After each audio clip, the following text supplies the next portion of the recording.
Praise the Lord. परमेश्वर के अति पवित्र नाम की स्तुति हो। इस पवित्र दिन में खुदा की उपस्थिति में आने का सौभाग्य परमेश्वर ने हमारे जीवनों में दिया, इसके लिए मैं खुदा का हृदय से धन्यवाद करता हूं। एक अजीब से वातावरण में, भय के वातावरण में, जब संसार डूबा हुआ है, लोग डरे हुए हैं, हम जो प्रभु के लोग हैं उसके परम प्रधान की छाया में हमने ठिकाना पाया है। और जैसा परमेश्वर का कलाम हमें सिखाता है, चाहे हम मृत्यु के घोर अंधकार से भरी हुई तराई से होकर चलें तो अभी हमें हानि से डरने की जरूरत नहीं है, क्योंकि वो अच्छा चरवाहा हमेशा हमारे साथ में रहता है। और उस खुदा का मैं हृदय से धन्यवाद करता हूं जो प्रतिदिन हमारे बोझ को उठाता है और हमें चलाता है, चराता है और हमें तृप्त करता है। उसकी सारी भलाइयों के लिए खुदा के हृदय से धन्यवाद करता हूं। आज इस पवित्र दिन में जब हम उसकी उपस्थिति में हैं, हम प्रार्थना के साथ में रहे कि परमेश्वर की आत्मा हमसे बात करे और हमारे हृदयों को वो हिम्मत दे, ताकत दे, ताकि हमारी इस यात्रा को हम परमेश्वर की उपस्थिति में बिता सके और उसकी आशीषों को हमारे जीवन में बहुत आय से हम प्राप्त कर सकें। एक छोटा सा संदेश जो आज सुबह मैं आपके साथ में बांटना चाहता हूं, वो है यशायाह नबी की किताब, उसकी 26वीं आयत, उसकी 26वां अध्याय, उसकी 20वीं आयत। और वहां पे इस प्रकार से लिखा है, आइज़ाया चैप्टर 26 एंड वर्स 20। वहां पे इस प्रकार से लिखा है, हे मेरे लोगों, आओ अपनी अपनी कोठरी में प्रवेश करके किवाड़ों को बंद करो, थोड़ी देर तक, जब तक क्रोध शांत ना हो तब तक अपने को छिपा रखो। परमेश्वर का कलाम यशायाह भविष्यवक्ता के द्वारा अपने लोगों को, अपनी प्रजा के लोगों को, जिसको उसने बुलाया है, अलग किया है, संसार से अलग करके रखा, गुलामी से जिसने बचाया, वो परमेश्वर अपने लोगों को कहता है कि मेरे लोगों, अपनी अपनी कोठरी में प्रवेश करके किवाड़ों को बंद करो। कब तक? जब तक क्रोध शांत ना हो, अपने आप को छुपा रखो। जरा सोच कर देखिए, परमेश्वर का ये वचन जब हम मनन करते हैं तो हमें समझ में आता है कि कई बार परमेश्वर भी हमारे जीवन से ये चाहता है कि हम कई बार अपने कमरों में प्रवेश करके, दरवाजों को बंद करके, परमेश्वर के समय के लिए, उसके उस अद्भुत छुटकारा के लिए हम इंतजार करें। परमेश्वर ये हमसे चाहता है। हम जिंदगी में इतना व्यस्त हो जाते हैं, अपनी बातों में इतने हम तत्पर होते हैं, इतने हम लगे रहते हैं कि कई बार परमेश्वर की आवाज को सुनकर उसके साथ में समय बिताएं या उसकी आवाज को सुनकर वो क्या चाहता है ये समझने की कोशिश करें। कई बार ये हमारे जीवन में हो नहीं पाता। इसलिए परमेश्वर बड़े स्पष्ट तरीके से कहता है, अपनी कोठरी में प्रवेश करो, अपने किवाड़ों को बंद करो। हम कितना समय परमेश्वर के साथ में बिताना पसंद करते हैं?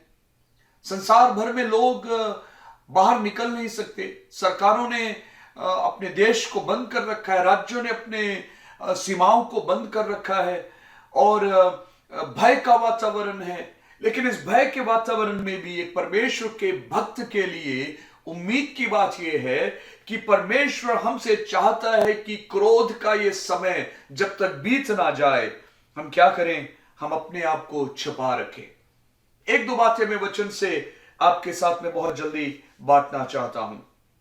उत्पत्ति की किताब, उसकी 6 अध्याय में अगर आप ध्यान से उस किताब को पढ़कर देखेंगे, उत्पत्ति 6 अध्याय में हम पढ़ते हैं कि परमेश्वर जिसने संसार को बनाया, संसार में लोगों के जिस सृष्टि को उसने बनाया था, उसके पाप को देखकर परमेश्वर ने निश्चय किया, वो दुखी हो गया और उसने निश्चय किया कि निश्चय जिस संसार को मैंने बनाया है मैं उसको नाश करने जा रहा हूं। लेकिन उसके बीच में भी परमेश्वर का कलाम हमें सिखाता है, संसार को परमेश्वर ने जब नाश करने का निश्चय कर लिया, सारी सृष्टि को, कायनात को जो उसने बनाया था, उसको नाश करने का जब निर्णय परमेश्वर ने किया, उसके बीच में भी परमेश्वर ने एक परिवार को, नूह और उसके परिवार को चुन लिया।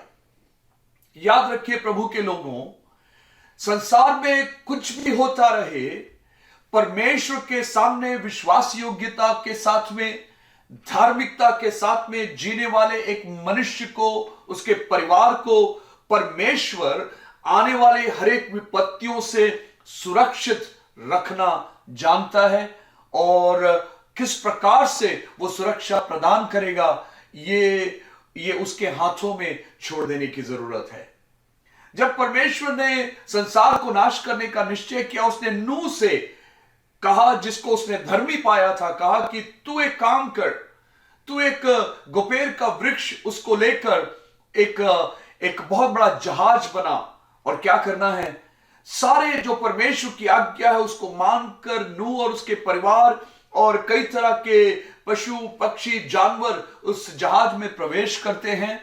और फिर परमेश्वर ऊपर के आकाश को और नीचे के धरती के पानी के सोतों को वो खोल देता है। ऊपर और नीचे से जब बारिश और पानी पूरे संसार में भर जाता है, इसके बीच में इस नाश की ओर जाते हुए इस संसार के बीच में परमेश्वर ने नूह और उसके परिवार को, जिस जहाज को उसने बनाया था, उसमें वो सुरक्षित रखा।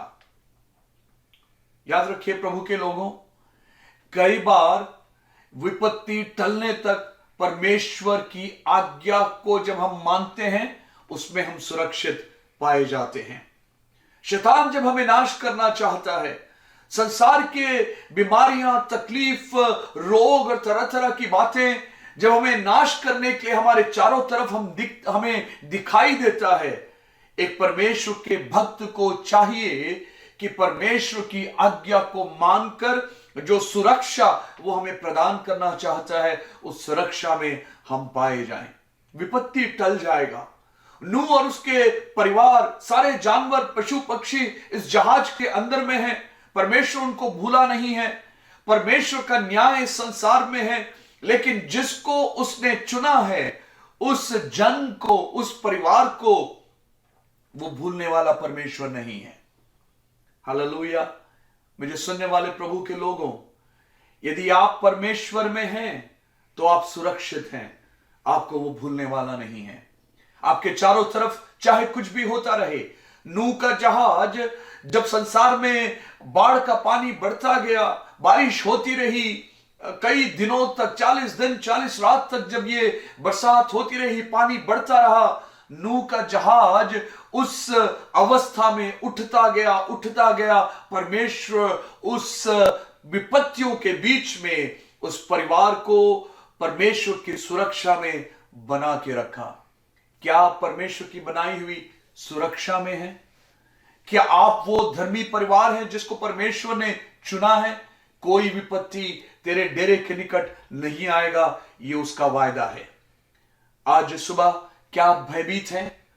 भय के बीच में भी यदि परमेश्वर की आज्ञा को मानकर आप उसके साथ प्रवेश करके उस कोठरी में अपने आप को बंद करके, परमेश्वर ने जिन जगहों पर आपको रखा है, जैसी अवस्था में आपको रखा है, उस जगह पर अगर आप उसकी आवाज को सुनकर अपने आप को परमेश्वर के साथ में बंद रखेंगे, याद रखिए ये विपत्ति भी टल जाएगा, ये नाश भी टल जाएगा, ये बीमारियां, ये तकलीफ भी दूर हो जाएंगी। लेकिन आज्ञा मानने वाला, परमेश्वर के हिसाब से चलने वाला इस विपत्ति के बीच में भी सुरक्षित पाया जाएगा। हालेलुया। जब एक एक लोग संसार में नाश होते रहे, इस जहाज में बंद सारे लोग कई दिनों तक बंद रहे। बाहर का वातावरण क्या है, क्या हो रहा है, किसी को इस बात का कोई गुमान नहीं है, लेकिन आज्ञा मानने वाले उस जहाज के अंदर में परमेश्वर के समय के लिए इंतजार करते रहे। हालेलुया। याद रखिए, परमेश्वर, उत्पत्ति की किताब उसके 8वें अध्याय में हम पढ़ते हैं, परमेश्वर ने नूह को स्मरण किया। एंड गॉड रिमेंबर्ड नोआ। उसने नूह को स्मरण किया। नूह जो परमेश्वर की आज्ञा को मानकर इस अवस्था से जाने को तैयार हो गया, नूह जिसने परमेश्वर की आज्ञा को मानकर उस बड़े जहाज को, जब संसार के लोग शायद उसका मजाक उड़ाते थे, खिल्ली उड़ाते थे, किसी ने जहाज देखा नहीं था, इतना बड़ा जहाज बनाने की जरूरत क्या है, यह सब बोलकर जब उसका मजाक उड़ाते थे, नूह और उसके परिवार ने उसकी आज्ञा को माना। और वचन क्या हमें सिखाता है, परमेश्वर ने नूह को स्मरण किया। प्रभु के लोगों, आप प्रार्थना करते हैं, उपवास करते हैं, परमेश्वर में बने रहते हैं, दुष्ट की युक्तियों को डांटते हैं, शैतान के उस कामों को आप यीशु के नाम से जब डांटते हैं, बीमारों के लिए जब आप प्रार्थना करते हैं, हो सकता है संसार के लोग आपका मजाक उड़ाएं, शायद उनको बात समझ में ना आए, लेकिन याद रखिए, जब आप खुदा के कलाम के हिसाब से काम करते हैं, परमेश्वर आपको स्मरण करेगा। हालेलुया। ये विपत्ति भी टल जाएगा। कुछ समय के लिए जरूरी है कि हम इस जहाज के अंदर में छुपे रहें। कुछ समय जरूरी है कि हम एकांत में कुछ समय बिताएं। कुछ समय जरूरी है कि ये विपत्ति, याद रखिए, बाहर बारिश होती रही, बाहर लोग मरते रहे, लेकिन जो इस जहाज के अंदर में थे वो सुरक्षित थे। हालेलुया। संसार में कुछ भी होने दीजिए, यदि आप यीशु में हैं तो आप सुरक्षित हैं। इसीलिए पौलुस कहता है, मेरे लिए जीना मसीह और मरना लाभ है। मृत्यु उसके लिए कोई भय का विषय नहीं था, मर जाना उसके लिए खत्म हो जाने का विषय नहीं था। यदि मैं मर जाऊं, पौलुस कहता है कि यदि मैं मर जाऊं, मैं जीना चाहता हूं, लेकिन यदि मैं मर जाऊं तो मैं प्रभु के साथ में हूं, लेकिन मैं यदि जीऊंगा तो मैं मसीह के लिए जीऊंगा। हालेलुया। मेरे और आपके जीवन में भी इन दिनों में परमेश्वर वो हियाव, वो हिम्मत दे कि मैं, मेरे लिए, मेरे परिवार के लिए, मेरे लिए जीना, हमारे लिए जीना मसीह और मरना लाभ की बात हो जाए। हालेलुया। दूसरा विषय, निर्गमन की किताब उसके 12वें अध्याय में, हमें निर्गमन का किताब हम सभी बहुत अच्छे से जानते हैं।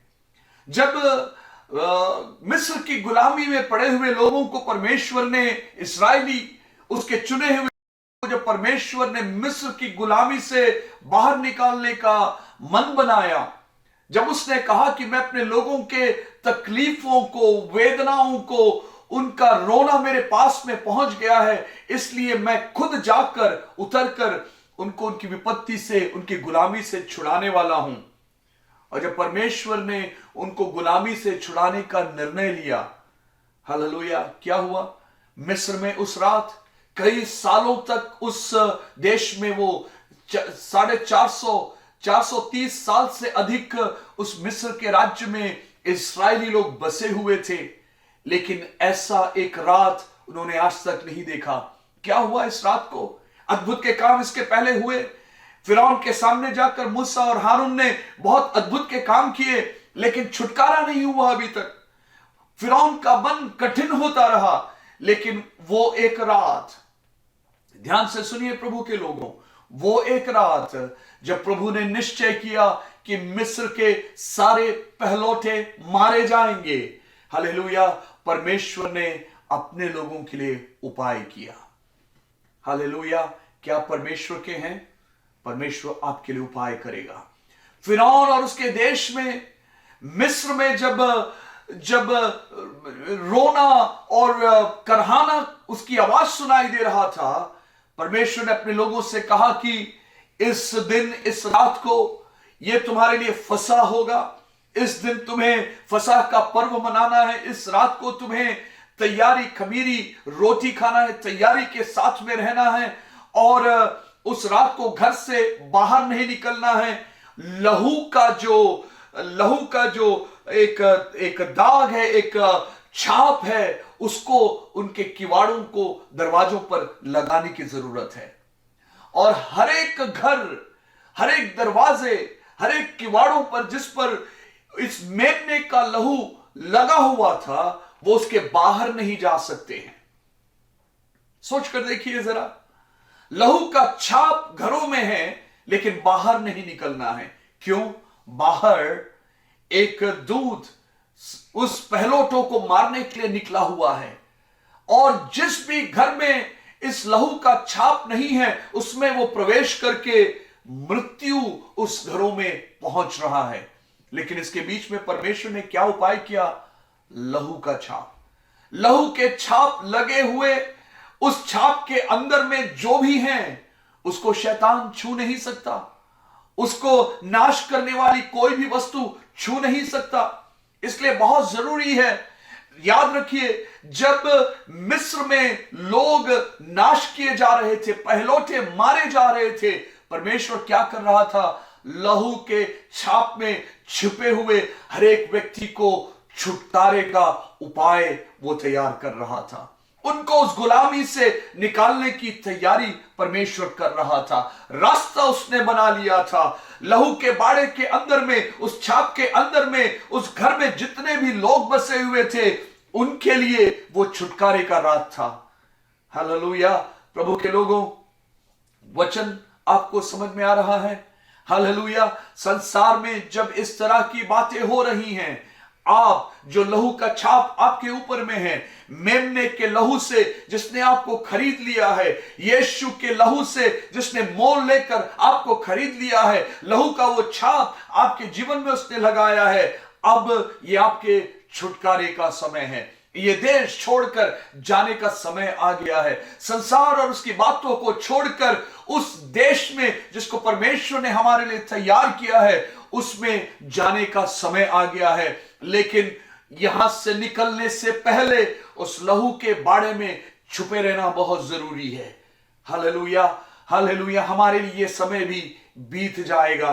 हालेलुया। वो रात, हालेलुया, वो रात भी बीत जाएगा जिस रात को दूत निकलकर मिस्र में सारे पहलोठों को मार रहा था। वो रात भी गुजर जाएगा, क्योंकि ये मेरे और आपके छुटकारे का समय है। हालेलुया। ये मेरे और आपके लिए इस देश को छोड़ के जाने का वक्त आ गया है। हालेलुया। परमेश्वर जब अपने लोगों के लिए उपाय करता है, अद्भुत तरीके से उपाय करता है। हालेलुया। हमें निराश होने की जरूरत नहीं है। दुनिया में जो भी चीजें होती रही, हमें उसे देखकर हताश होने की जरूरत नहीं है, क्योंकि ये मेरे और आपके लिए छुटकारे का दिन है। हालेलुया। परमेश्वर हमें यहां से निकाल कर वायदे के उस देश में पहुंचाने का वक्त बहुत करीब आ गया है। क्या मैं और आप तैयार हैं? अपने चेलों से कहते हुए, यीशु मसीह जब उसके चेले उसके पास आकर, मत्ती उसके 24वें अध्याय में हम पढ़ते हैं, उससे आकर कहने लगे, रबी हमें बता कि ये कब होगा, गुरु हमें बता ये सब कब होगा, अंत कब होगा। यीशु मसीह ने उनसे कहा, जब तुम इन बातों को देखो, जब तुम युद्ध की बातें, जाति जाति पे चढ़ाई करे, बीमारियां, भूकंप, बुढ़ौल, ये सब होता हुआ तुम देखो, तो स्मरण करना कि अंत निकट आ गया है। हालेलुया। संसार में इन दिनों में होती हुई बातों को आप जरा देखें, हर एक उन बातों को जरा देखें। हालेलुया। मेरे और आपके लिए परमेश्वर जो उपाय कर रहा है, उन उपायों को जरा समझें। हर एक व्यक्ति जो मसीह में है, उसके लिए यह सब एक चिन्ह की तरह होना चाहिए कि मेरे छुटकारे का दिन निकट आ गया है। हालेलुया। तकलीफें जब बढ़ जाए, वेदनाएं जब बढ़ जाए, हालेलुया, जब टिकना रुकना मुश्किल पड़ जाए, मिस्र में रहना तकलीफ में हो जाए, राजा और सारे लोग जब विरोध में हो जाए, संसार जब विरोध में हो जाए, संसार की बातें जब विरोध में हो जाए, हालेलुया, तब हमारे छुटकारे का समय निकट आ गया है। इस बात को समझने की जरूरत है। इस्राएली लोग कराहने लगे, उनकी तकलीफें बढ़ रहा था, फिरौन उनके दुख को बढ़ा रहा था, उनका काम बढ़ता जा रहा था। हालेलुया। इसके बीच में जब वो रोने लगे, परमेश्वर उनके लिए छुटकारे को उपाय कर रहा था। मेरे प्रिय अजीजों, हालेलुया, आज आप किस हालात में हैं? तकलीफें बढ़ता हुआ दिख रहा है आपको? बीमारियां, तकलीफें, तरह तरह की बातें बढ़ती हुई नजर आ रहा है आपको? याद रखिए, आपके छुटकारे का समय निकट आ गया है। तुरही के सुनने की आवाज अब बहुत ज्यादा दूर नहीं है। उसके आने के पद चिन्हों की आवाज अब ज्यादा दूर नहीं है। वो समय बहुत निकट है जब बादलों पर हम उसके साथ में उठा लिए जाएंगे। लेकिन वो समय तक लहू में छुपे रहना बहुत जरूरी है, उस समय तक जब तक वो हमें यहां से निकाल कर ले ना जाए। हमारे घरों में, हमारे व्यक्तिगत जीवन में उसके लहू के छाप बने रहना बहुत जरूरी है। लहू का छाप किसी भी हालात में हमारे घरों से, व्यक्तिगत जीवन से, हमारी कलीसियाओं से, हमारे लोगों के जीवन से किसी भी तरह से अलग ना होने पाए। लहू के बारे में हम अपने आप को छिपा कर रखें। हालेलुया। क्या इन दिनों में जब इस संसार में हालेलुया जीते हुए मैं और आप इस छाप से निकल गए हैं? क्या ये छाप मेरे और आपके जीवन में बना हुआ है? हालेलुया। क्या संसार की बातों ने इस कदर हमें घेर लिया है? क्या जीविका का घमंड, क्या हमारे व्यक्तिगत बातें, दुनिया में जो हमने कमाया, धन दौलत और इज्जत और शोहरत, उसके पीछे भागते भागते क्या हमने परमेश्वर की बातों को, उसकी आज्ञाओं को इतना तवज्जो नहीं दिया कि आज हमें भय लग रहा है कि क्या होने वाला है? हालेलुया। क्या हम अपने शरीरों को जीवित, पवित्र और परमेश्वर के योग्य बलिदान के रूप में चढ़ाने को तैयार है? इसलिए रोमियो की पत्री 12 अध्याय उसके पहली आयत में कहता है, मैं परमेश्वर की दया स्मरण दिलाकर तुम्हें याद दिलाता हूं कि अपने शरीरों को परमेश्वर के योग्य बलिदान चढ़ाओ। ये हमारी आत्मिक सेवा है। हालेलुया। क्या हम अपने शरीरों को परमेश्वर के योग्य बलिदान के रूप में चढ़ा रहे हैं? याद रखिए प्रभु के लोगों, परमेश्वर पवित्र लोगों को इकट्ठा करने आ रहा है। परमेश्वर उन लोगों को छुटकारा देकर ले जाने को आ रहा है जिनके ऊपर में मेमने के लहू का छाप लगा हुआ है।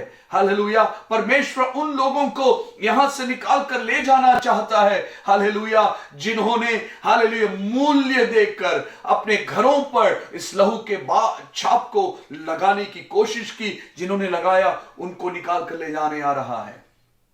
क्या आपके ऊपर में यह लहू का छाप लगा है? हालेलुया। परमेश्वर जब वो तुरही की आवाज जब सुनाई देगा, दुल्हन यहां से उठा ली जाएगी। कलीसिया रूपी दुल्हन को वो लेने आ रहा है, जिसमें न दाग, न धब्बा, न झुर्री, न किसी भी प्रकार का कोई भी कलंक हो। ऐसे जिन्होंने अपने वस्त्र को उज्जवल रखा, श्वेत रखा, जो परमेश्वर के सामने वाचा बांधकर मेरे भक्तों को मेरे पास इकट्ठा करो, जिन्होंने हालेलुया वाचा बांधकर मेरे साथ में हालेलुया वाचा बांधा है, वैसे लोगों को इकट्ठा करने के लिए खुदा आ रहा है। हालेलुया। क्या नियम बांधकर वाचा आपने उसके साथ में बांधा है?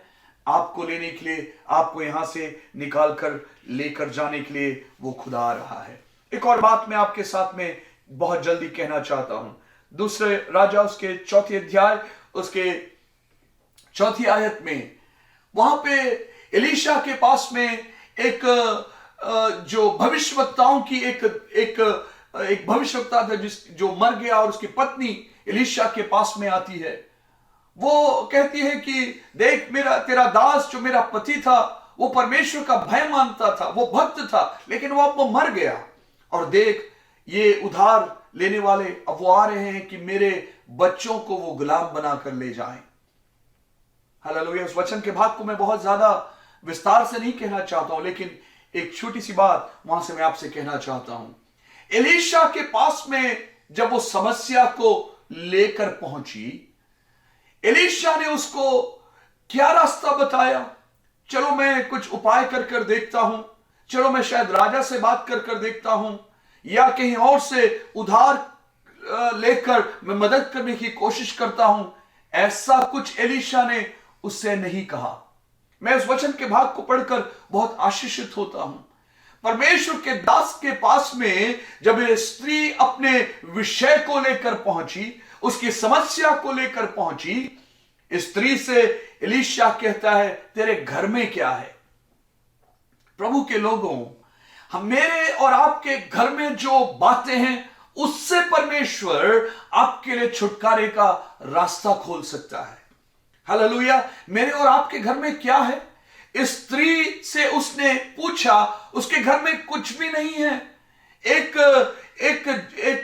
कुप्पी में थोड़ा सा तेल भर है और कुछ नहीं है उसके पास में। हालेलुया।